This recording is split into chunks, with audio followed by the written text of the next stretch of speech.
We play for keeps, Cuddy. You ain't heard about the huddle fire with no with D-Lane. We tryna get it off the muscle. Walters caught the pick and ran it back without a tussle. Blow the whistle, coach is trying to get back to the huddle.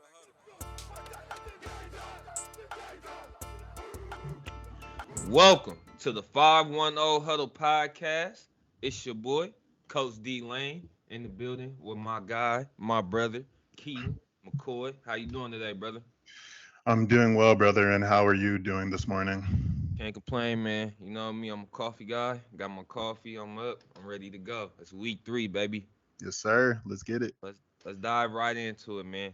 So we actually ended off last week's pod, our last pod, with 2 new segments. We got another 2 new segments for you today, and we actually gonna start the pod off with one of those new segments. Yes, Give me sir. that headline. Just good new segment, another way for us to get through these games a little bit quicker and give you a little bit of detail behind these games. So we got about 6, 7 games for this weekend's Sunday slate we want to discuss, and we're gonna go from here, brother. All right, I'm gonna All shoot right. you a game, and you give me the headline for that game, and we'll go from there. All right, let's start here. Las Vegas Raiders at Tennessee. What's that headline? The headline for this is Goodbye, King Henry. Hmm, Ultimately, for this game, I I like love Derek. I love Derek Henry. I don't know what the hell they were. I don't know what they were running against the Bills. He is not a toss sweep guy. He is a power I back that needs to run north south. If he can't go forward, he's not the same guy. That's why with my running back rankings and same with yours, I would say he's not rated number one by us, no matter what he did the last few years. And also ultimately, just getting rid of AJ Brown, that is really going to set that offense back. Robert Woods is a very good player. Traylon Burks, he has talent. He's just a young guy, and like the things they're going to ask him to do, that's not necessarily his forte.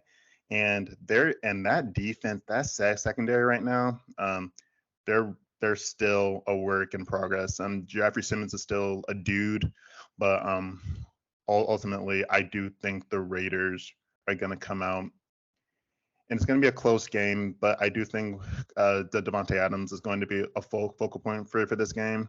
And after what I saw from Caleb Farley, unfortunately for him, with all of his injuries, he's not the same guy right now.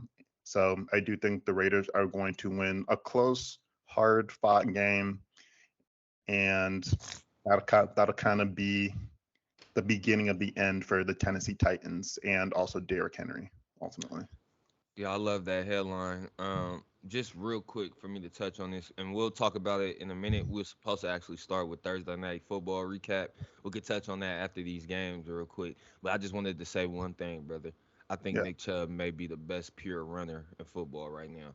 I love the way Nick Chubb runs the football. yeah, Been loving the way he run the football since Georgia. His thing just always been injuries.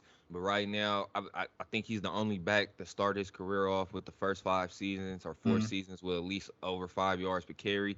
And yeah, it showed the stat last night. It's funny, man. Zeke's yards per game and per carry has gone down every year. mhm. This guy Nick Chubb shit is going up, bro. It's crazy.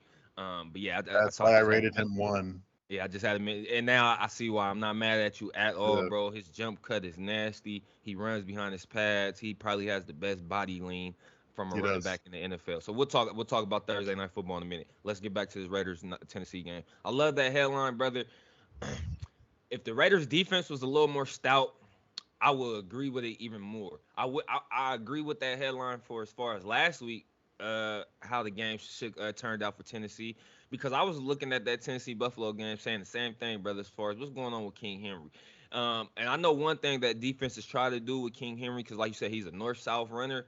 The Buffalo Bills did a good job of this last week, making his feet stop at the Hmm. line of scrimmage, as far as not letting him get that head of steam to Yeah, get north and south, right? Making his feet chatter or stop at the line of scrimmage and make him redirect. That's what you want to do. They did a good job of that. I don't know if the for Las Vegas Raiders defense is stout enough to hold up in the run game and be responsible and play have gap integrity to stop King Henry. That's another reason why, like you said at the end, I think it should be a close game. I know we spoke about this off camera. I believe Vegas should win because they are in a little more of a dire situation. They cannot start off 0-3. They already lost a division game. They're in the hardest division, arguably in the NFL. I just can't see them losing this game, and if they do, whew, it's gonna be a lot of heads turning and looking crazy at Josh McDaniels. Me and you both said and agreed that we believe Tennessee just has a little more of a cushion given their division and how Yeah. shitty that is. Cause shit, we Jacksonville has action at winning that division, and whoever Yeah. wins that division, I think is gonna win it with. They could possibly get in at 7-10, man, possibly. Yeah. So yeah. Yes, sir. All right. So next game, let's move on to the Bay Area team, man. Give me the headline: San Francisco at Denver Broncos. This one's easy for me. Is Russ gets cooked. Ultimately, I think the 49ers go in and beat I and love beat that. the living crap out of the Broncos. Mm. The Broncos, they have talent, obviously. However, the situational football is a big question mark. And I'm going to be consistent with this. I keep telling you this. Russ has lost a little bit in terms of his elusiveness, his mobility, and his willingness to run and move. And that takes away from his game. Not that this, he's always been this pure running quarterback, but being able to move and find passing lanes at his height, that matters. And he wants to stick in the pocket. And I'm sorry, I know everyone they like they like to say that like size and all this stuff doesn't matter. It does. Um, the taller you are, the bigger you are, the more it helps, the better you can see. And he's not seeing the whole field well right And I now. wanted to pose that quick question to you real quick, brother, because I see a lot of people, discussing his running ability and him staying in Yeah, the pocket and how he used to be able to run and escape the pocket. You just said a minute ago, it's a factor that height, and he needs to be able to, move or a little bit just to get be mobile a little bit to get out the pocket and have different and see different passing lanes. yeah, But I wanted to ask you as far as with Russ game, and you just said as far as is it that Russ is just not seeing the field well right now and processing and getting through his reads quickly? Because when I watch Russ game as far as from the pocket and his arm talent, he's on par with the Drew Brees as far as height and size, right? I yeah. I don't see And I don't see a guy that's inaccurate that can't stand in the pocket and deliver the football as a pocket QB. So what is it with Russ? Is it that because like I said, he's not pinpoint accurate like Drew Brees. I think he's the all-time leader in completion percentage, but he's a pretty accurate guy that can stand yeah, in he the is very. pocket and throw the deep ball. So I'm saying Russ can play from the pocket. I'm Yeah. basically asking you what's going on with Russ right now. Well, as little as this might sound, Drew Brees is 6 feet tall. Russ is 5'10", and that does matter. And he's also having some trouble finding lanes. Um, Again, Drew is only 2 inches taller, but that gives him a better opportunity to see. And Drew's lanes are different. It's not by a lot, but it's different. Russ, even though he has better arm talent, he's having trouble just seeing the field. And this is a thing when he was in Seattle. And I'm a diehard Seahawk fan. He's never one to throw the ball over the middle, and that's largely because he could not see. And that's catching up with him now. And the fact that he's having some trouble finding better lanes and getting outside of the pocket, that's just playing into it. Again, Russ is not, and this is not me saying Russ is like falling off of a cliff and he's not a good player anymore. He's still firmly, I would say, top 12 probably.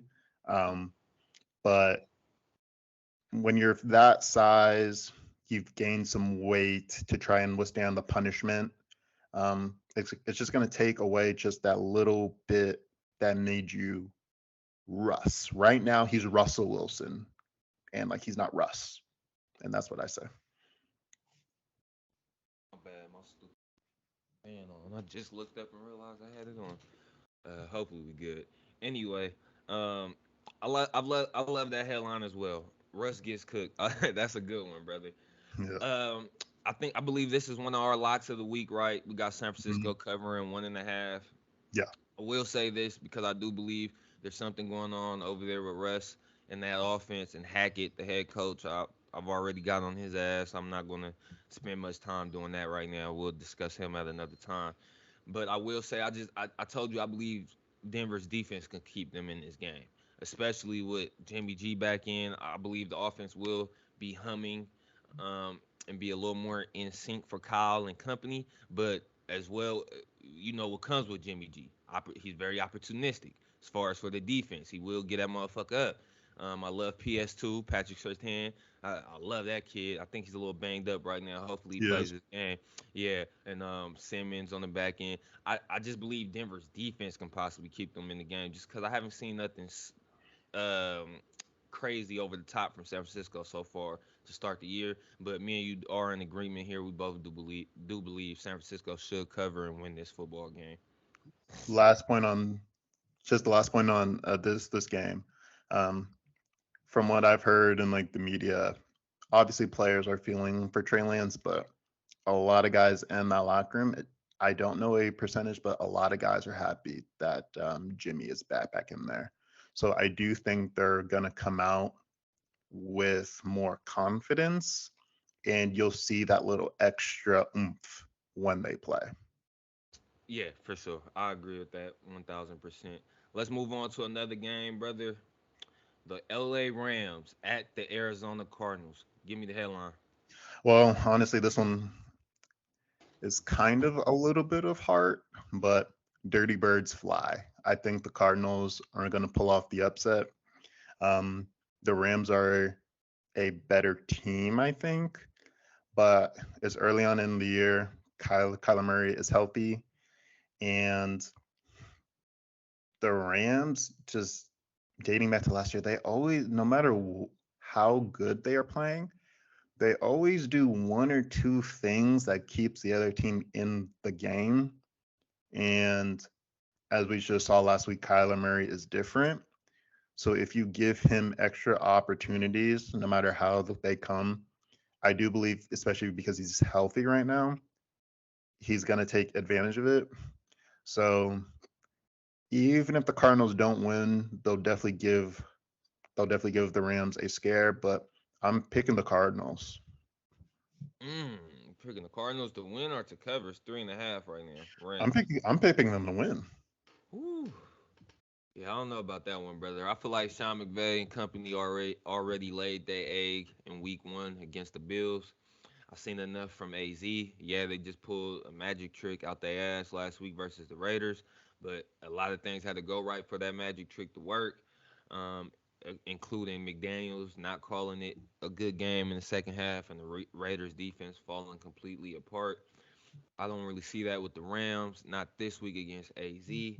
I actually got the Rams covering. I like the Rams to win and to cover at AZ. I believe the Rams O line, we all know it's questionable, real shaky, right? Mm. But AZ still has they generate no pressure whatsoever up front. So I believe Matt Stafford and company will be able to flow and get humming on the offensive side of the football. I expect a big game from Cooper Cup as well. So yeah, I got the Rams winning that game, brother. You are likely right, and like I said, this is partially heart.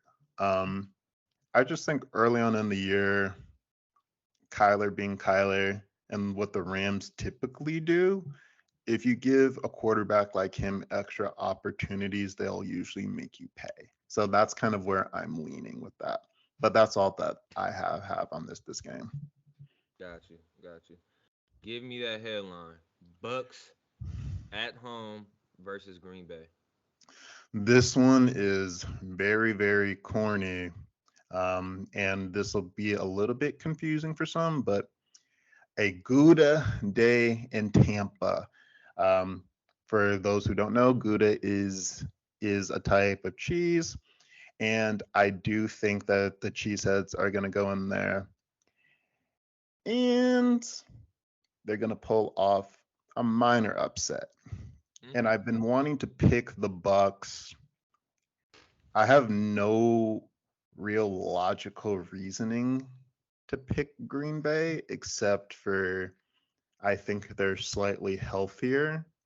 Um, like my gut and everything tells me that Tom is going to just find some way to win, and that defense is just going to generate pressure and maybe generate some turnovers. Um, but the Packers are just healthier, and I think this is a big game for them. I know they usually lose games like this, but this is a big game for them. This is a real opportunity for them to make a statement, and I'm gonna lean on Rodgers to get them in and out of the right play, especially what I saw with their running game last week. I know it's the Bears and it's very hard to run on the Bucks, but I just have this weird feeling that the Packers are gonna win. Just and also because the Packers defense is similar to the Saints. So I do think they will give Tampa some issues for sure. I love this game. I think me and you wanted to add this to our ticket, right? Our Blazing Five, but we kind of stayed away from it. Yeah. I'm leaning Green Bay as well. It's negative 1.5 or minus 1.5 bucks right now. That's what the spread line is. I'm just scared to bet against Tom, man. No, Like you said, I I believe mean I feel yeah, I believe Green Bay is the healthier team, like you said. No yeah. Mike Evans, he's suspended for this game. No Julio, possibly, and no Gage, possibly Russell Gage for Tom as well. Godwin's out with an injury. I know they just brought in Beasley. I like Mike Beasley or Cole Beasley, but I'm not sure if he had enough time to pick up the playbook and really make an impact this week for Tom. We'll see. Yeah. Um, excuse me. The over looks kind of sweet here too. I mean, I know Tom and company has struggled to generate a little pressure, but it's just 41 and a half, so it ain't Yeah. too bad. But I do love the Bucks defense, brother. This game, Bucks versus Green Bay, maybe my match. I gotta look at the other slate of games and matchups, but I think this is my matchup of the week, and it's not even more so for the quarterbacks. I want to see that Green Bay's running game with that dual threat monster attack and Aaron Jones and AJ Dillon. I want to see them versus the Bucks elite linebacker play and Yeah, for sure. Levante David and Devin White, seeing if they can cover those guys in space, tackle those guys in space. Man, that I think that's the matchup of the week, and that's where the game will be won at the end of the day. How does LaFleur and Aaron Rodgers utilize, out leverage, and take advantage of the linebackers and to create some type of mismatch to help the Packers move the ball up and down the field. So excuse me, that's my matchup of the week. I cannot wait to see that game. I don't disagree. Um, Matchup of the week. I think that that's fair ultimately, but that's all I have on this game. Got you. Let's move. We got two more real quick for a headline. Excuse me. Philly at Washington. My Eagles. Give me that headline, brother. It's going to be an illegal hurting. Philly's just gonna whoop Like that. Washington. I think the Eagles are just better across the board. I know their defensive schemes are usually simple, so I do think Washington will put up some points. But ultimately, I don't like Washington's defense last year and also the early parts of this year. They've been disappointing. Um, so ultimately, kind of like what I told you with last week, the Eagles are just better, and I think they're going to take care of teams that they are just better than this year. Um, it'll be interesting to see what happens later on with some better teams, quote unquote. But until then, I have them taking care of business this weekend. Yeah, I love that headline. And that's kind of one of the main reasons I haven't really fully anointed or fell in love yet with my guy Jalen Hurts. I will Mm-hmm. say he's grown on me. Like, I always tell people I got a love hate, a like love type of relationship with him Mm-hmm. because I like him. I just don't love him yet, but he's definitely grown on me. But I Yeah. want to see when I look back at that Minnesota game, brother. Minnesota is soft as hell, bro. Especially on defense, as far Yeah. as coverage wise. We Oh already know that corners may be arguably the worst. I love Pat P, Hall of Famer. He may need to retire. at corner, but yeah, they were playing a lot of soft shell coverage versus us, not sending much pressure. And then the Lions the week before just not that very talented as a team. I do still need to see Jalen Hurts versus the likes of the LA Rams, the Yeah. Bucks, just to see how he handles that type of talent and pressure. But as far as for this game, it's -6.5 Philly right now. I love the over under in this game too, brother. It's at 47.5. We've seen Washington. They have weapons on offense. We know at the end of the day, Wentz is a gunslinger. He will make a mistake or two and turn the football over, but he also can sling the football and put points up on the Mm, board. Washington as a home dog, I believe, can cover the -6.5. Like I told you, man, if I have any complaints from my Eagles so far throughout the season, I'll say that our offense stalled out a little bit in the first half of the Lions game, and then our offense stalled out a little bit in the second half of the Vikings game, and then our defense just been a little inconsistent. Better mm. from week one, I mean, to week two from week one, but I want to see consistency. So yeah, this one is a tough one for me, man. I don't think we threw this on our Blazing Five, but I got Philly winning this game as well. I just can possibly see Washington covering, but I got my Eagles winning this game. Last thing for me, I have the Eagles covering and covering big. Got you. All right, let's move here. Last game, brother, and then we'll dive into some other stuff. All right. Give me that No, headline. sorry, Give my me that bad. headline. Buffalo. No, Oh, oh, go ahead. sorry. Sorry. No, Oh, go no, ahead. man. Sorry. You good? Oh, no. Yeah, yeah. All right. Sorry. All right. Last game. Give me that headline. Buffalo at Miami. No Finn good in Miami. Um, I think Buffalo is just going to go in there. They're going to take care of business. I do think Miami will cover, but I think it'll be a backdoor cover. Um, it's going to be it's going to be a good matchup. I think this is my second favorite game of this entire week. Um, it's going to be interesting to see how Buffalo covers those two weapons that are in Miami. I know the Bills are a well-oiled machine. One question that I do have with them is, can they win multiple ways? To me, they're kind of a knockout artist, and they were kind of that last year. They weren't great in a close game, so it's going to be interesting to see if Miami's offense can keep pace with them and really make this a close game. And if they can, that'll be a fun finish. But until I see that, I do think Josh Allen is just on another planet right now. And I do think that the Bills are going to go in there and get a win. I love all your headlines. That was the weakest one. We gotta come better than that. But I'll say this, brother. Buffalo, as far as reverting back to their offense, man, I will agree with that as far as them being a knockout artist, and that goes back to what I said last week on the podcast. Just because they're not committed to the run, man. I think last week Devin Singletary only had like 19 carries. Carries. That's the reason why teams need to run the football. Playoff teams run the football. It helps you balance out the game. Helps you control the ball. Clock management. Um, and it just helps you play a cleaner football game and balance out the football game. Buffalo loves to sling the ball. Kind of reminds you of 2, 3 years ago with the Chiefs. The Chiefs, since they got Clyde Edwards-Helaire, try to be a little more balanced, but we all know Andy still loves to throw the football. But Andy will run it, or you at least utilize his running backs in the pass game. I don't really even see the running backs being used much in the pass game for Buffalo. So Buffalo is definitely gonna have to come with a little bit more of a balanced attack. This game is tough for me. I believe I'm gonna probably end up taking Buffalo midline. It's Buffalo on the road at Miami, so they're gonna be down there in that heat. It's -5.5 Buffalo right now. I'm just scared, brother, because like you said, what are they going to do to cover those weapons for Miami? And Poyer might just ended up on the injury reserve or injury list yesterday for the Bills, the injury report, and then Hyde I think is already out, so they may be out both their safeties for this game, and that really scares me because I believe they play a rookie corner as well. So It that is. scares Cool. me, man.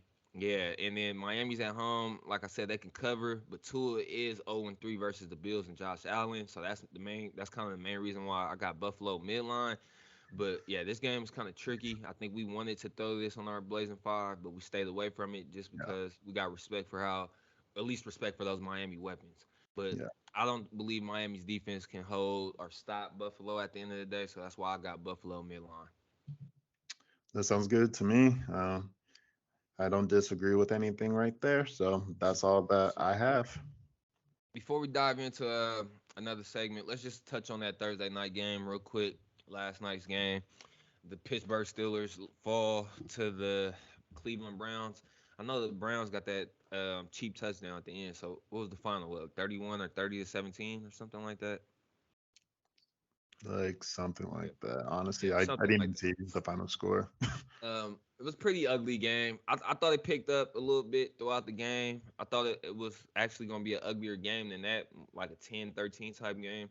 We got a little more action. I will say this from that game. I already spoke on Nick Chubb. I believe he's the best pure runner in football right now. Mm, They definitely have the best dynamic duo right behind them. I believe it's probably AJ Dillon and AJ Aaron Jones, but I got to mm, give nod to Hunt and Chubb right now. I yeah. love the way Jacoby Brissett commanded the offense last night. He looked a lot more comfortable in his role and situation than Mitchell Trubisky. Brother, I'm telling you, and I've been telling you before the season, I'm gonna tell y'all as each week after I see Trubisky and his terrible look and performance in the pocket, I'm gonna say it again. They need to go with the young bull. They need to put him in now. I just do not like Trubisky, man. Um, yeah, that's just me personally. But I believe Cleveland dominated this football game, especially offensively. I love the way Kevin Stefanski was mixing up the play action, dialing up the play action in the pass game with the run. He hit Cooper on a couple of deep bombs. Jacoby Brissett, that you could tell was schemed up. So shout out Kevin Stefanski too. I think you nailed pretty much everything for that game. I don't have much to add. The only thing that I will say is I don't look at the Steelers offense as a Mitchell Trubisky issue. Even if Kenny Pickett plays, and like in essence, when it comes to playing him, I do agree we're going to see him sooner rather than later. But if you're a Pittsburgh fan, you're going to run into the same issues. It might not be a quarterback thing. I think it's an offensive play calling standpoint. This is one thing that I've learned Who's the over. OC? Is it Canada's over? It's Canada Yeah, over there, it right, man? is. Canada. It But is. Part of it is just like what I've learned over the years. There has to be a rhyme or reason for why you're calling plays. You can't just call it because you think it's cool or that it'll work. To me, they don't always have a rhyme or reason for why they are calling things. So, and also their offensive line is still interesting. I know they did better last night, but I think part of that was also Clowney was out, and you only have to worry about Miles Garrett. So so you pretty much hit on everything, but that was just my little last bit on yeah, this game. I could see a little bit of scheme with a little bit of a scheme issue, but I don't really have a big problem with Matt Canada, the OC for Pittsburgh. It's kind of tough. We said it the other day. It's kind of tough to call an offense when your O line isn't the best, right? I thought the excuse me, I thought that the O line actually did a solid job last night, though. To me, the Pittsburgh Steelers, especially in the run game early on. Najee was getting a good little push, just didn't really stay with it. Um, but I think it's more of a Mitch issue just because one, he's not super accurate, and two, it just seems like he's not comfortable in the pocket, brother. He's gonna bail out the pocket. He made some good throws late in the game, late, like when they were down, garbage time, trying to drive back, where he stood in the pocket and delivered the football, hit Deontay Johnson on a few comebacks or whatever. But he's just not standing in the pocket and delivering the football enough for me, and placing the football in the right spots. That one throw to Pickens, that was a nice, beautiful ball because he put it on the outside shoulder, gave the receiver, his guy, the only guy that can get to the football, a chance to get that ball. Pickens made a great play. We're gonna have to talk about that bull another time. But the reason we can't talk about a guy like Pickens, a stud like Claypool, who's another freak, Deontay Johnson, who clearly looks like a cemented wide receiver one, is because they don't have the quarterback back there pulling the trigger. I believe at the end of the day, of course, I'm not saying start Kenny Pickett. The first game he starts, he's throwing 40, 50 attempts. No, I'm not saying that. But I'm just saying I feel last night. Last night, maybe partially due because it was a windy game, and then you got Miles Garrett. You want to chip him and slow him down. But last night wasn't many five-step, three-step drops for the Pittsburgh Steelers. It's a lot of play action, boots. It's a lot of trying to move the pocket, get Trubisky out the pocket, get him where he's comfortable at. I don't think that's sustainable. Not with those weapons, man. You need to have a real drop back passing game. You have the weapons for it. And I believe the young bull, Kenny Pickett, just gives them a better opportunity at that position, at least with pulling the trigger, brother. Like I said, it's not that I disagree about Pickett. It's just I just think that they'll run into similar issues because of the play Got you. call. What about the team though? After last night, do you not, if you're on that Pittsburgh roster with the team, do you not look around like he just doesn't give us the best chance to win type feel with Trubisky? Do you not have that feeling after that game? I know it's easy to say that, but they have their chances to win. And even before Trubisky, when they still had Ben, and I know Ben was at the end, but even before Ben was hurt, their offense would stall in key situations, and a lot of that was play calling and not talent. Got you. We'll move on. My last point on this Thursday night game. A lot of people said, how will the Pittsburgh Steelers generate pressure? You know, TJ Watt's out right now. The Bull, Alex Highsmith is legit. He got 3 sacks week one versus the Bengals. I think he had like 2.5 or 3 sacks last night with like 8 tackles. I like that kid, linebacker number 56 for the Pittsburgh Steelers. All right, let's see. All right, let's move on here, man. Got another segment here, something new this year that we also want to add. We want to talk about our Power Five rankings as well. You know, everybody loves to rank these teams throughout the season, so this will be a week to week thing for us as well. It's fluid, you know. It will shuffle a little bit. Me and Keaton will give you our top five. Brother, you go through your run through your five first. I'll run through my five, then we can discuss it. Our five power ranking teams. Okay, so I'm going to be going from five to one, so I'll be counting down. Um, Number five, I got the Buccaneers. Um, and the reason I have them five is because their offense is getting off to a slow start. Aside from that, I don't have many questions about their team. Four, I have the Chargers. I don't care that they have one loss.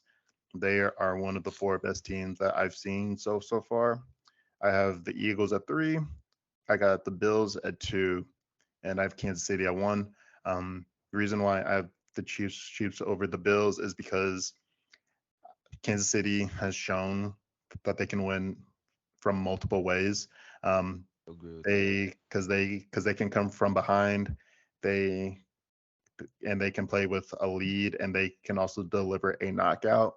Um, and like I know these power rankings are only supposed to be for like this season, but Buffalo is just a knockout artist to this point, and also until they can beat them in a big spot, I'm gonna give Patrick and Andy the nod.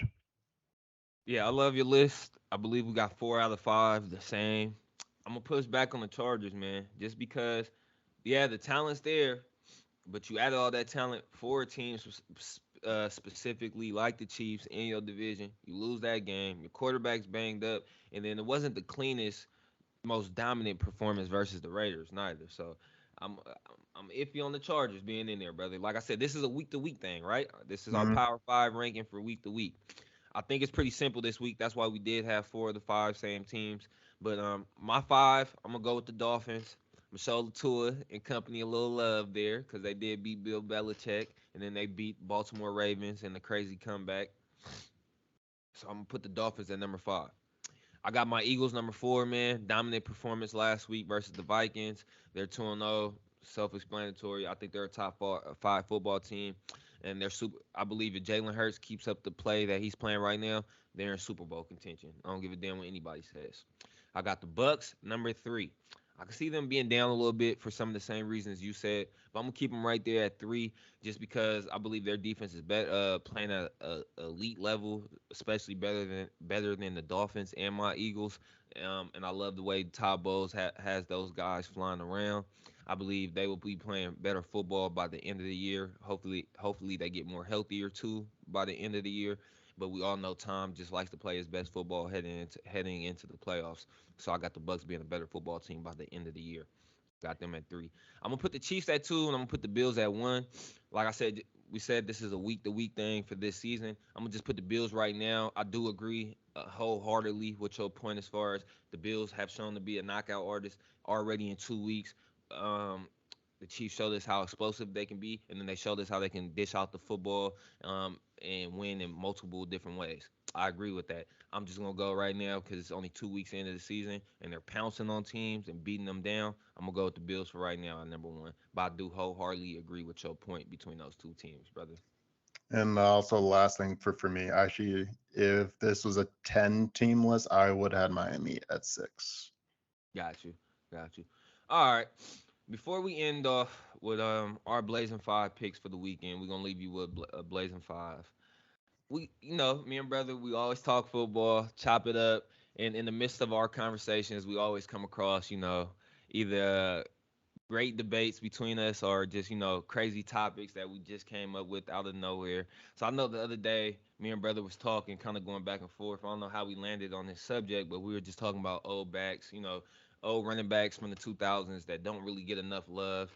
And I know I was mentioning Jamal Charles as one of my Mhm. guys. It's crazy, brother. After I did this list, I didn't even put him on my 5. It's crazy because it's like, Oh, yeah, but I same. do. I still love Jamal. I still love Jamal Charles. But so me and brother, we're about to give you this segment. We got our Yeah, top 5 most underrated backs since the 2000s, right? And yeah. like I said, I wanted to put Jamal on there, brother, Jamal Charles. But when I started looking back from the 2000s on up, man, there's some other guys on there, man. So I even got a little honorable mention list too.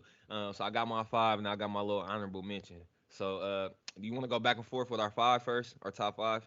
Sure. Um, All right, let's start al- down. Also, Yeah. I want to mention this. I didn't put him on here just because I thought you were gonna have him on because we like discussed him. So, Oh, uh, so so yeah, so I would probably would have put him on here, probably can but slap him in there for honorable mention. yeah. So well, my Let's start with guy, 5. yeah. So for me, I have Matt Forte. Um, Mm, he's my 4. he was a really good player. Yes. He's one Yep. of those guys, kind of like what I was trying to say with my receiver rankings. He was just a guy that was in questionable situations, Hmm. and he never was able to get the full credit for what he was doing with bad teams.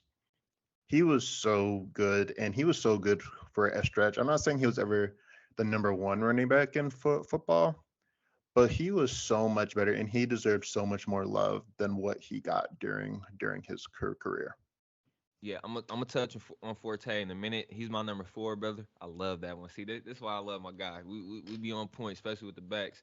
Um, quick nugget for Forte. I believe it said he was the only back. He's the only back to have more than 1K total yards in each of his first 9 seasons. I only believe he played 10, so 9 of Yeah. his 10 seasons he crossed that 1K threshold for total yards. Forte was a stud. My number 5, brother. Guess it's a little bit of some bias here, a little bit because I actually hold on. Let me see. 1, 2, 3. Yeah, he was my 5. Excuse me. Brian Westbrook, man. I gotta Mhm. put my guy Brian Westbrook on there. He was my favorite running back before Shady McCoy. That's how I fell in love with Shady because Shady got the torch right after him. But he was a real dual threat running back, man. Andy used him in the pass game as well. 9 seasons, over 10K yards and 71 touchdowns. He had 5 consecutive seasons of 1,200 yards and 10 touchdowns. So I gotta go with my guy B Westbrook. I mean, he was my 4, so I don't have much else to add. So, Okay. There you go. And then my 4 was Matt Forte. Like I said, I don't have much to add there. He had 14K yards, 74 touchdowns in 10 seasons, bro. In 10 seasons. So, yeah, yeah, Matt Forte he was was a a dude, stud. man. Yeah, just played for a shitty ass team. And I think even that last year with the Jets, he wasn't even too bad with the Jets that last year. I think that was Rex Ryan's era when they had a solid It was. defense and whatnot. Yeah, so he wasn't even too bad there. Who's your number 3, brother? So, for me, he gets love, so this is why this list was tough because he does get love, but I don't think people really understood how good he was just because he was in Jacksonville. And I Mhm. remember Maurice Jones Drew. Okay, He was MJD. I just think that people never really got to see him play. I think more so when people talk, it's like word of mouth and like some highlights here Like you feel and like if there. he was in the bigger media Yeah, I think market, people would really appreciate yeah, what he did a whole lot more. sure. No, he was a dog, man. MJD was probably one of the best ever when it comes to pass pro too. Oh, he'll light your ass up. Yeah, I love Maurice Jones-Drew. I got another Jacksonville Jaguar on my list. We'll get there in a second. I love that number 3 pick. Not gonna argue with it. Just I gotta look at his yards though. I don't know if he had enough yards in his total yards in his career. What did he get? Did he give us 10 years? 9, 10 years? I'm gonna have to look at that I one. think he did, but I don't know what his yards are. I literally just go off of like what I saw, Got you. and every time I Got you. saw him play, I was like, wow. This guy, I believe he got a little love as well, and he probably was, in the upper echelon for backs during his time in the NFL. But I don't believe during his time in the NFL he was ever considered or looked at as the top guy or just clear cut number one. And so that's kind of why I still believe he's a little underrated. But I gotta put my guy Warwick Dunn in there, man. Oh, I love Warwick Dunn's game, bro. Warwick Dunn was nasty, quick, elusive.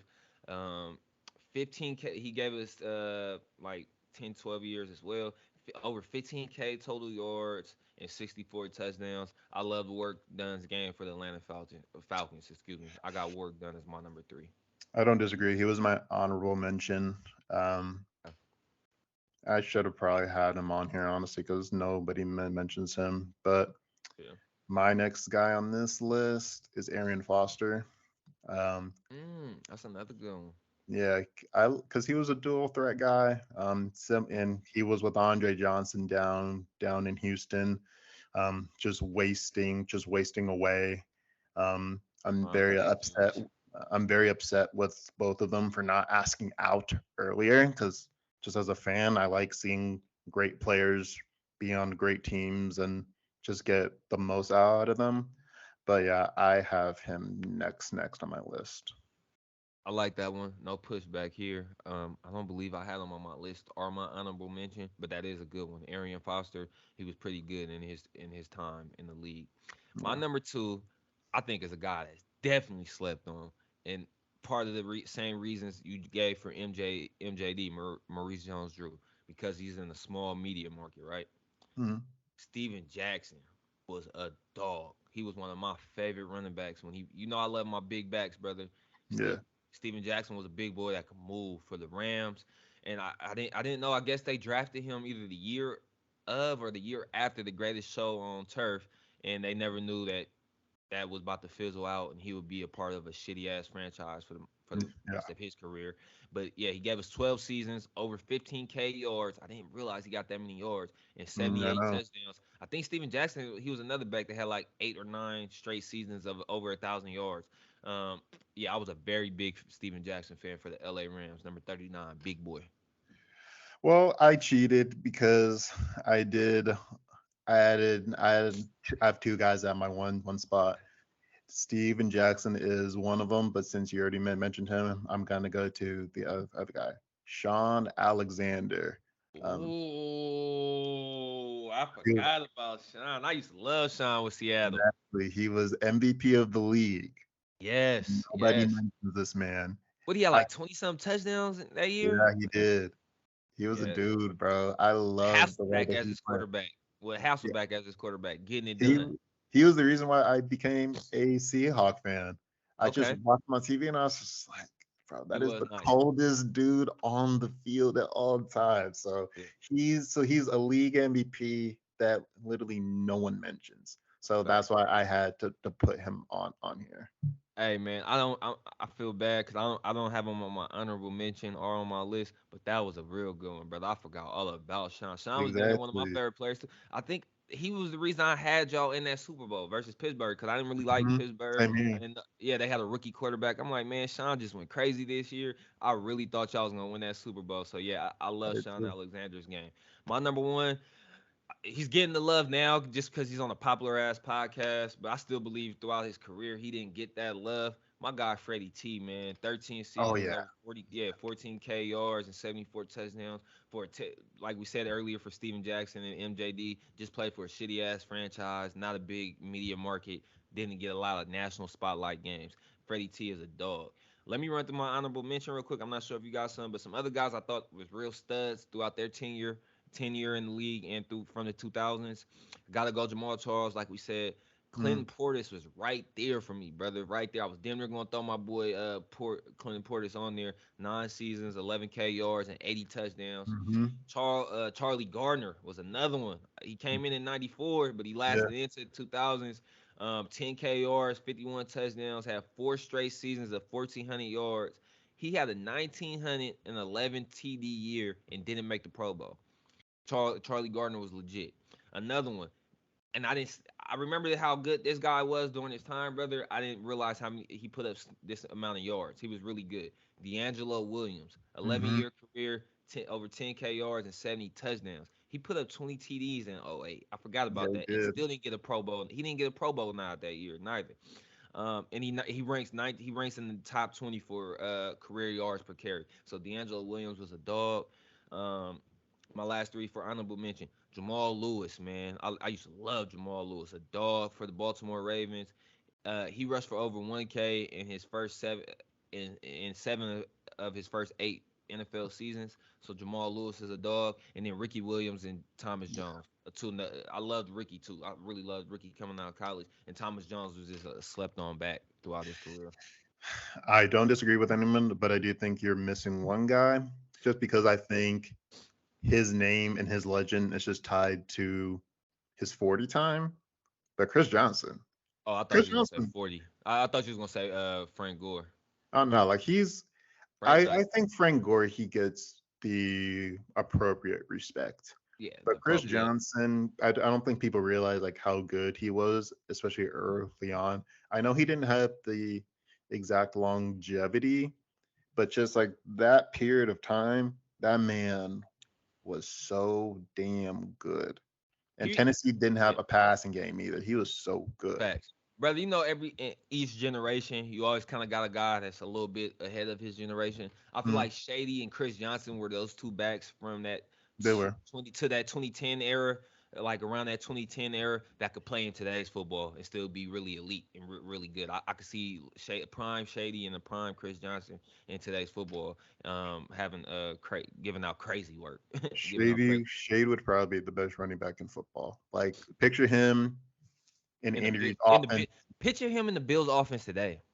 Because you No, remember he made Pro Bowls in the Bills with Rex Ryan and them, but that was a shitty offense. That was I formation run because you know Rex Ryan line the ball up, run and play defense. Imagine Shady in this Bills offense with Josh forget Allen. that. Picture him in Andy's offense right Oh yeah, now. that too. Yeah, And man. now with Patrick pulling it, Yeah, yeah, dude, it's over. It's a wrap. yeah. It's over. Let's finish off here, man. We might rename this segment just because me and brother want to give it a little flavor and make it our own shit. But Yeah. right now, we got 5 blazing lock picks for y'all for this weekend.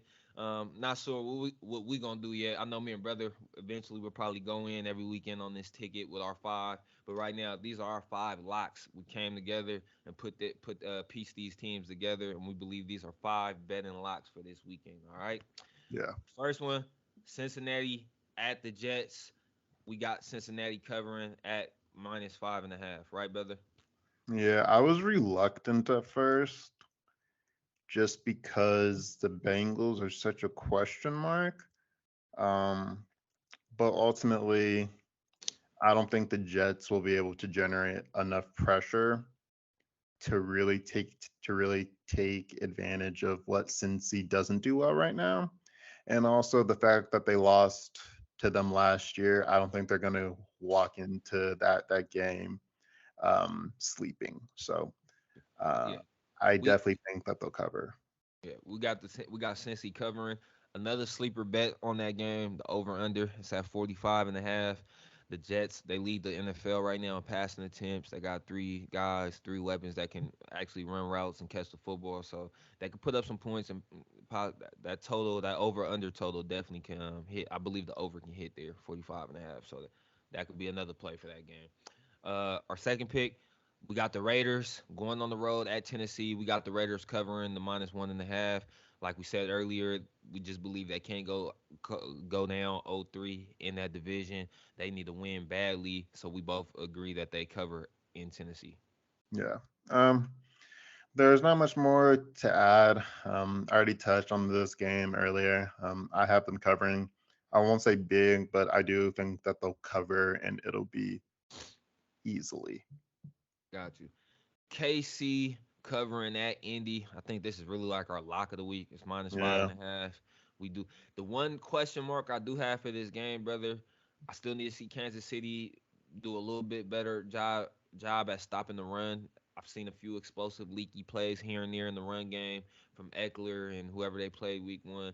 Um, and they're going against Jonathan Taylor in that Colts offense. That Colts O line doesn't look as stout as it has the last 2-3 years, though. I will say that. They have Uh, Quentin Nelson and that's it. yeah, they still got Quinn Nelson, but so That's I believe they could possibly run the ball. That should be their formula: run the ball, keep Pat Mahomes on the sideline. And then I looked last week, man. I'm not sure how the game played out, flow of the game. I'm not sure if they probably got. I think they did get blown out, so they probably couldn't stay committed to the run. But I said it before the season started. If the Indianapolis Colts coaching staff do not give Jonathan Taylor at least 20 touches a game, they need to be fired, bro. They need to be fired. There's nobody else on that offense that's a legit threat. Pittman, I like Pittman Jr. He's hurt right now, and at the end of the day, I think he's more of a high-end wide receiver too. I don't really yeah. think he's a one. We'll see. Um, No, he is. it's no fucking excuse why Jonathan Taylor doesn't touch the ball 20 times a game. I don't give a damn if it's in the pass or run game. He needs to touch the ball 20 times a game. Well, last thing on that, I think I've already mentioned this, but I think the Colts traded for the wrong quarterback. And I said that before the season, man. You see how Carson looking over. Carson's in a better situation because he got weapons. So I'm not mad at Carson for leaving. Now that I look at it, because he's in a better situation with three legit wide receiver weapons. That's the Colts' fault. That's the Colts' Hmm? fault. Matt Ryan looks over the hill. It's time to hang it up, big dog. Hmm? Yeah. Yeah, that's it.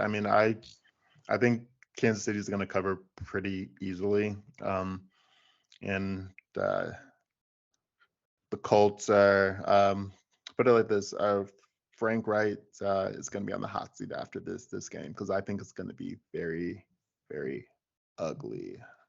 And I don't think I had him on my hot seat before the season, but it's getting hot for my guy Frank I for I sure. didn't either, but because I thought they'd be better, but yeah. Yeah. Last two for our Blazing Five. Atlanta at Seattle. This was a good one for us as well. We both agreed. We think Seattle can cover here, man. I Oh like yeah. Atlanta. I'm just not high on Mariota. I think Seattle can go in and win this football game. They're at home. Kyle Pitts still had their best weapon on offense has not been involved or targeted at all for the Atlanta Falcons. I don't know what's going on there. Um, I love Seattle's defense, especially their red zone defense. They're still top elite in that category under Pete Carroll's stewardship. So I got Seattle. We got Seattle in that game.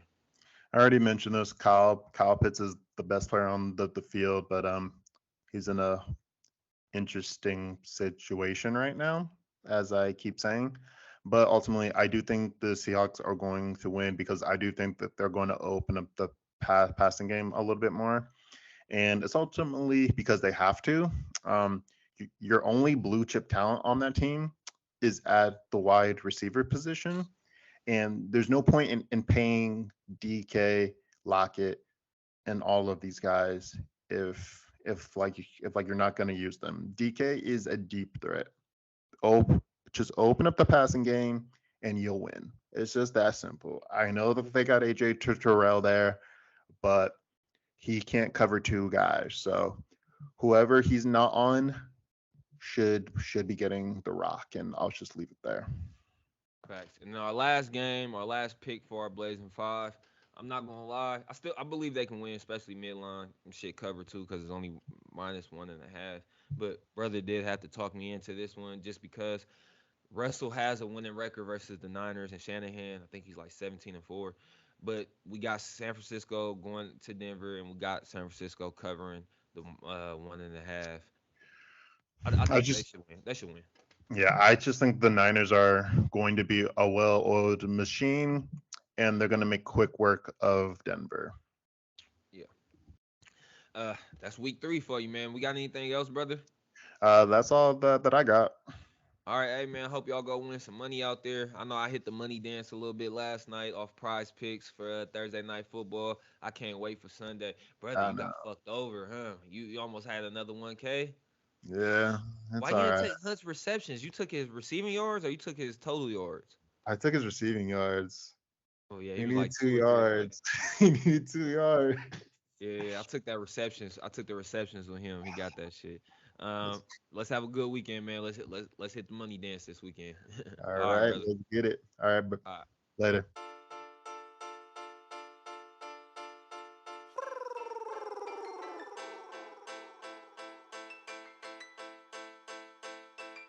We play for keeps, Cuddy. You ain't heard about the Huddle fire with no with D-Lane. We tryna get it off the muscle. Walters caught the pick and ran it back without a tussle.